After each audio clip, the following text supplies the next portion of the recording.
Ah, look who they're whispering about now. You, the one they call condescending. The one who talks down to people. The one who makes everyone feel stupid just by existing in the same room. Oh, I've heard the whispers, seen the eye rolls, watched them exchange those little glances when you speak. And you know what the funniest part is? They're absolutely right to be terrified. Because what they're calling condescension, what they're labeling as arrogance, what they're desperately trying to shame you for, is actually just your intelligence refusing to play dumb anymore.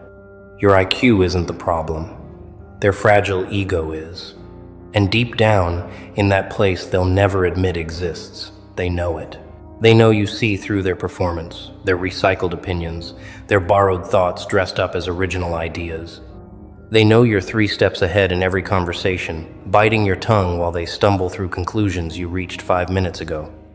They know you're dangerous, not because you're cruel, but because you're clear. Let's get something crystallized right now. You're not condescending, you're competent. You're not arrogant, you're aware. You're not talking down to anyone. You're simply refusing to dumb yourself down anymore. And that is their biggest trigger. Because for years, didn't you try to shrink?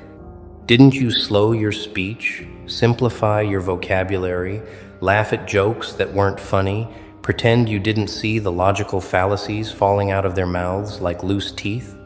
You performed stupidity like it was a survival skill, because you learned early that being smart made people uncomfortable. Teachers told you to let others have a chance to answer. Bosses told you to be more of a team player. Friends told you to stop making everything so complicated. Translation? Shut up, dim your light, make us feel better about our limitations. And for a while, you did. You played small. You bit your tongue until it bled. You let mediocrity take the credit for your ideas. But something shifted, didn't it? You got tired. Tired of the performance. Tired of watching incompetence get promoted while you stayed quiet. Tired of being the smartest person in the room who had to pretend they weren't. You know what they don't tell you about intelligence? It isolates you. Not because you choose it, but because the gap becomes unbridgeable. You can't unsee patterns once you see them. You can't unhear the intellectual dishonesty once your brain flags it. You can't unfeel the suffocation of dumbing down every thought just to make small talk bearable. So you stopped. You stopped laughing at their jokes. You stopped nodding when they parroted nonsense. You stopped pretending their surface-level analysis was profound. And the moment you did, the moment you let your actual intellect show without apology, they branded you condescending, arrogant, elitist, too much. Why? Because your presence, your unfiltered, unperforming presence, is a mirror they can't stand to look into. When you speak, they hear the voice in their own head whispering, "I should have thought of that.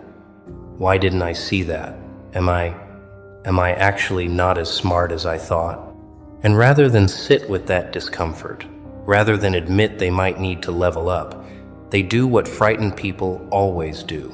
They attack. They reframe your intelligence as a character flaw. They make you the villain in a story where their ego gets to play the victim. But here's the thing they'll never understand. You're not trying to make them feel stupid. You're just existing at your natural frequency, and they can't match it. It's like you're speaking in HD and they're still buffering at 480p, wondering why everything you say sounds complicated. It's not complicated. It's just complete. You think in systems while they think in symptoms. You see causes while they see effects. You ask why 3 layers deeper than they're comfortable going, and that makes you exhausting to them. Not because you're doing anything wrong, but because keeping up with you requires effort they're not willing to invest. So instead of rising, they try to drag you down. They weaponize your intelligence. They turn your greatest asset into social ammunition. Oh, here comes the know-it-all. Wow. Someone's showing off. Must be nice to think you're smarter than everyone. And every single one of those comments is the same sentence translated into cowardice. Your intelligence makes me feel inadequate, and I can't handle it. Let's talk about what really happens when you walk into a room. You don't announce your IQ, you don't hand out scorecards. You just exist, fully, without the mask of mediocrity you used to wear. And they feel it immediately. The shift in the air. The sudden awareness that there's someone present who won't accept their intellectual shortcuts, who won't laugh at their lazy logic, who won't pretend their half-baked ideas are revolutionary. You don't have to say a word. Your energy alone disrupts their comfort. Because comfort, for most people, is built on the unspoken agreement that no one will be too smart, too direct, too awake. Everyone stays in the shallow end together, splashing around in safe conversations about nothing. But you dove into the deep end years ago, and now when you surface, they're still standing on the steps, calling you reckless for knowing how to swim. They call it condescension. The truth is simpler and more devastating. You remind them of the potential they abandoned, the questions they stopped asking, the intellectual curiosity they traded for social comfort. And here's where it gets vicious. They need you to be the problem. They need you to be condescending, arrogant, cold. Because if you're not, if you're just competent and they're just comfortable, then they have to take responsibility for their own intellectual stagnation. And that's unbearable. So they craft a narrative where your intelligence is a weapon you wield against them instead of a tool you've honed for yourself. They make it personal. They make it about them. You think you're so much better than us. No, you just think, period. And thinking, real thinking, terrifies people who've spent their lives on autopilot. You're not better than them morally. You're just operating on a different frequency cognitively, and they've mistaken that difference for judgment. But you're not judging them for being less intelligent. You're judging them for being intellectually lazy, intellectually dishonest, intellectually cowardly. There's a difference. One is genetic. The other is a choice. And they chose comfort over growth, ego over understanding, performance over truth. Now, let's get darker. Let's talk about what you see that they don't. You see the patterns in their behavior before they even recognize them themselves. You predicted their breakup 6 months before it happened because you saw the incompatibility they were too infatuated to notice. You knew their business idea would fail because you spotted the market gap they refused to research. You called their friends betrayal before they did because you read the micro-expressions, the tonal shifts, the behavioral inconsistencies they dismissed as overthinking. And every single time you were right, every single time reality confirmed what your mind already calculated, did they thank you? Did they acknowledge your insight? No, they resented you for it. They called you negative, pessimistic, a know-it-all, because being right when they were wrong is a sin they can't forgive. You stole their comfort. You proved that their gut instinct, their "I just feel like it'll work out" approach to life is intellectual laziness dressed up as optimism. And now they can't trust their own judgment around you because you've demonstrated repeatedly that your analytical mind sees further than their emotional one. Let me tell you what they're really afraid of. They're afraid you'll stop pretending. Stop pretending you don't notice when they plagiarize ideas and present them as original thoughts. Stop pretending you don't see through their intellectual posturing, their name-dropping, their "I read an article once" expertise. Stop pretending their opinions, formed from headlines they didn't read past and podcasts they half-listened to, deserve the same weight as your researched, cross-referenced, systematically analyzed perspectives. They're terrified that one day you'll look them in the eye and say what you've been thinking all along. You have no idea what you're talking about, do you? You won't say it. You're too controlled for that. But the fact that you could, the fact that you see their intellectual nakedness and choose to stay silent, that's what makes them call you condescending. Your silence is louder than their words. Your restraint is more damning than their accusations, because you don't need to prove you're smarter. It's evident in every conversation, every solution you generate, every problem you solve that they didn't even understand was a problem. Here's what they'll never admit. Your intelligence isn't just intimidating, it's essential, and they know it. When the crisis hits, when the plan falls apart, when the logic fails, who do they come to? You. The same person they called condescending last week is suddenly the genius they need this week. The same mind they resented is now the one they're begging to fix what their incompetence broke. And you do it, don't you? Not because you need their validation, but because solving problems is what you do. Your brain doesn't turn off just because their ego is fragile. So you fix it, you solve it, you save the day. Again, and do they learn? Do they humble themselves? Do they acknowledge that maybe, just maybe, you were worth listening to all along? No. They take the solution, slap their name on the success, and go right back to calling you condescending the moment you disagree with them again. It's a cycle. A vicious, predictable, intellectually dishonest cycle. And you're done with it, aren't you? Done being the secret weapon they use and then hide. Done being the brain they need, but the personality they reject. Let's go deeper into the mechanics of this. You know why condescending is their favorite word? Because it's vague enough to weaponize without proof. They don't have to point to a specific sentence. They don't have to quote you.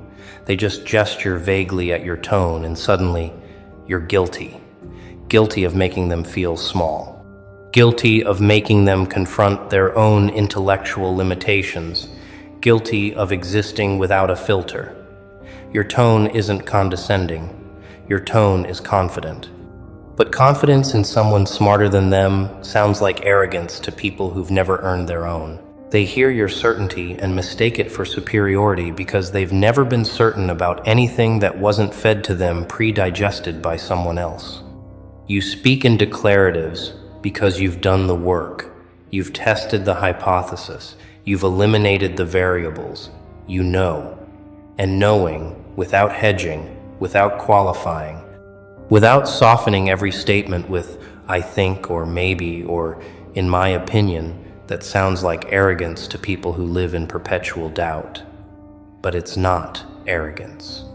It's competence. And competence without apology is the most threatening thing they'll ever encounter. You want to know the real kicker? They're not even angry about what you say.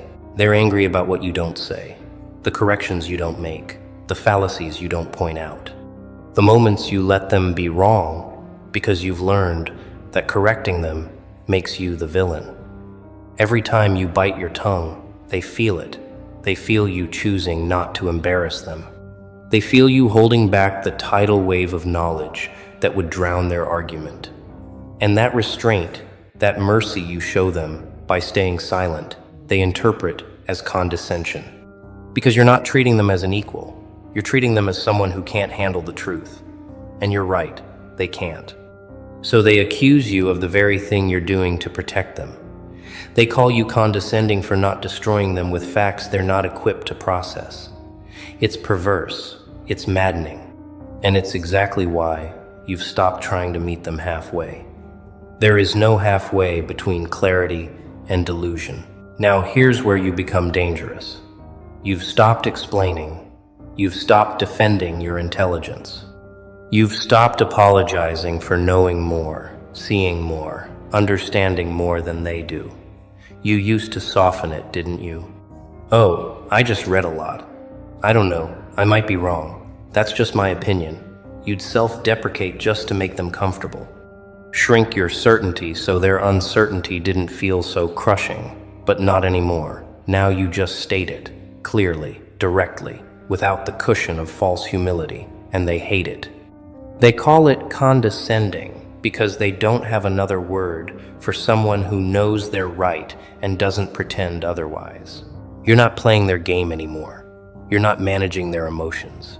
You're not responsible for their ego. And the moment you drop that burden, the moment you let your intelligence exist without a warning label, you became the villain in their story. Good. Villains get things done. Villains don't waste time pretending. Villains aren't afraid of being misunderstood.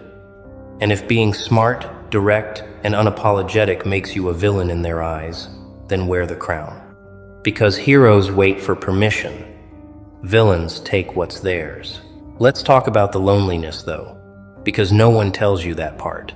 No one tells you that being the smartest person in the room is isolating in ways that have nothing to do with arrogance. You can't share your excitement about ideas because their eyes glaze over before you finish the first sentence. You can't explore complex topics because they shut down the moment the conversation requires more than surface-level engagement. You can't even joke the way you want to because your humor operates on layers they don't see. So you edit yourself constantly. You translate your thoughts into their language. You slow down. You simplify. You package your intelligence into bite-sized pieces they can digest. And still, they call you condescending because the gap isn't closable. You can dumb it down all you want, but they'll still feel the difference. They'll still sense that you're operating from a place they can't access. And that feeling, that constant awareness that there's a level of thought they're not invited to, drives them insane. So they punish you for it. They make you the problem. They turn your greatest strength into a social liability. But here's what they don't understand. You don't need them to match you. You don't need them to be as smart as you are. What you need is for them to stop punishing you for being smarter. Stop making you responsible for their insecurity. Stop demanding that you shrink so they can feel adequate. You would love to connect with them. You would love to have conversations that don't feel like you're pulling teeth just to get past pleasantries, but they can't meet you there. And instead of admitting that, instead of saying, "I don't understand, can you explain?" they accuse you of being condescending for speaking at your natural level. It's cowardice. Intellectual cowardice. And you're done accommodating it. You're done translating yourself into a language that strips the meaning from everything you're trying to say. From now on, they either keep up or they don't, but you're not slowing down anymore. Not for anyone. Let's address the elephant in the room, the one they dance around but never name. You're not just smarter, you're smarter and you know it. And that self-awareness is what they find unforgivable. They can tolerate intelligence if it's humble, if it apologizes, if it diminishes itself for their comfort. But intelligence that knows itself, intelligence that walks into a room and doesn't pretend to be less, that's arrogance to them. That's condescension. Because in their world, being smart is only acceptable if you're ashamed of it. If you treat it like a burden, a curse, something you'd trade away if you could. But you don't. You like being smart. You're proud of your mind. You've worked to sharpen it, to feed it, to push it beyond its limits, and you're not going to apologize for that. Not to people who've never pushed themselves past comfortable. Not to people who confuse ignorance with humility. You know what you bring to the table, and if that makes you condescending in their eyes, then their eyes are the problem, not your awareness. Here's the part that breaks them. You don't need their approval. You used to. You used to seek validation from people who couldn't spell the concepts you were trying to explain. You used to wait for them to recognize your value, to acknowledge your contributions, to finally see what you've always known. But somewhere along the way, you stopped waiting. You stopped performing. You stopped caring whether they understood you or not. And that independence, that intellectual self-sufficiency, is more threatening than any insult you could throw. Because as long as you needed them, as long as you were trying to prove yourself, they had power. They could withhold approval. They could make you jump through hoops. They could dangle validation like a carrot and watch you chase it. But now you don't need the carrot. You don't need their validation. You validate yourself. Your results speak. Your track record proves. Your mind delivers. And they have nothing left to hold over you. So they call you condescending. It's the last weapon they have. The only card left to play when someone becomes immune to their manipulation. Let me paint you a picture. You walk into a meeting. You've already read the brief, identified the problem, and formulated 3 potential solutions. You sit down, you listen. You watch them fumble through the same circular logic you mentally debunked in the first 5 minutes. They're stuck. They know they're stuck. And they look at you, not for help, not yet. They're hoping you won't say anything, hoping you'll let them figure it out on their own so they don't have to admit they need you. But the clock is ticking. The problem isn't solving itself. So finally, reluctantly, someone asks for your input, and you give it, clearly, concisely, completely. You dismantle the problem, explain the solution, and outline the execution in under 3 minutes. The room goes quiet, not because you were rude, not because you talked down to anyone, but because you just solved in 3 minutes what they couldn't solve in 3 hours. And instead of gratitude, instead of respect, you see it, that flash of resentment. That look that says, "Who do you think you are? You just saved them." Again. And they hate you for it, because you made it look easy. And if it's that easy for you, what does that say about them? This is your reality now. Every solution you provide is evidence of their inadequacy. Every insight you share is a reminder of what they missed. Every time you're right, and you're right often, it's a small death to their ego. So they cope the only way they know how. They diminish you. Well, it's easy when you overthink everything. Not everyone has time to be that detail-oriented. Some of us have lives outside of work. Translation? Your intelligence makes me feel inadequate, and I'm going to make that your fault. But it's not your fault. You're not responsible for their feelings about your competence. You're not obligated to dull your edge so they don't cut themselves on it. You're not here to manage the emotional fallout of being smarter than they're comfortable with. You're here to think, to solve, to execute. And if they can't handle that without feeling threatened, that's their limitation, not yours. Let's talk about the word overthinking. That's their favorite, isn't it? You're overthinking. You're making it too complicated. You need to just relax and not analyze everything. Let me translate that for you. Stop seeing what I can't see. Stop thinking past where I'm comfortable thinking. Stop making me aware of variables I don't want to acknowledge. Overthinking is what people call thinking when they don't do it themselves. You're not overthinking. You're thinking thoroughly. You're considering consequences they're too lazy or too limited to project. You're running scenarios. You're stress testing ideas. You're doing the intellect